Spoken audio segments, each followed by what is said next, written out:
UNEP has extended the opportunity to inmates at Mbarara prisons as well. This is commendable because the time an inmate spends in prison should also be used for education, which is an important aspect of the process of personal transformation and character correction, so to speak. I applaud the efforts UNEB, the Ministry of Education and Sports, as well as all the other stakeholders have put into increasing access to education opportunities for children with special education needs. Not only has the enrollment of this category of learners been increasing, but as you have heard, more of them are also sitting for the end of the cycle examination at primary 7 level. As was stated by UNEP, the 2024 PRE performance was overall better than the previous cycle, even though the proportion of learners that got Division 1 reduced. The encouragement I have for all those that passed PRE is that there are various opportunities for post-primary education in secondary schools as well as technical education. And to those learners whose PRE results have not met their expectations, I encourage you, I encourage your families to persevere and give PRE another try.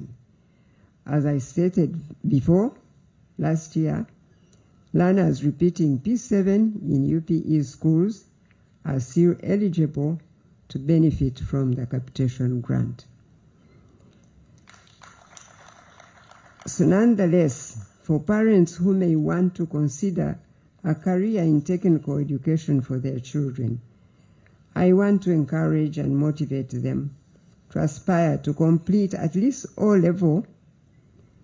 As I said before, this is because lower secondary education is vital in getting learners grounded in basic knowledge of the natural sciences such as physics, chemistry, biology, mathematics, and other earth sciences that are vital as foundational knowledge, especially in technical education.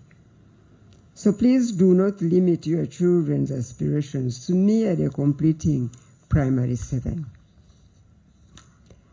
I am glad now that the items that UNEB is using in the examination papers are addressing the use of knowledge and skills in solving our everyday problems, just as I mentioned earlier about the mastery of knowledge and skills.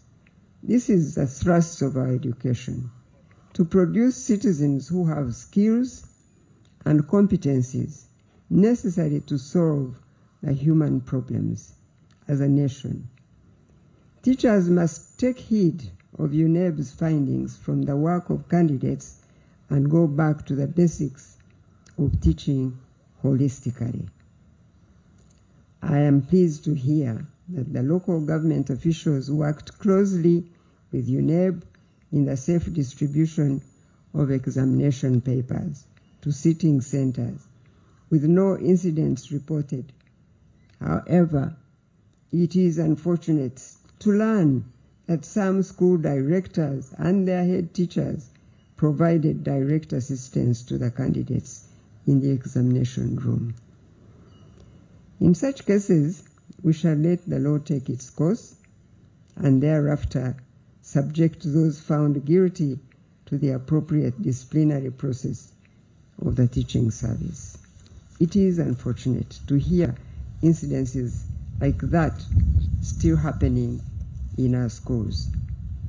I express my sincere appreciation to all the government agencies, including the security forces, the judiciary, and other stakeholders that play a critical role in ensuring that the government delivers quality end-of-cycle examinations for their unwavering support and commitment. Thank you once again to UNEB, the board, and your secretariat under the leadership of Professor Obua and Mr. Odong for presiding over a successful 2024 PLE examination season. May God bless you, really bless you. Allow me now to thank the parents and guardians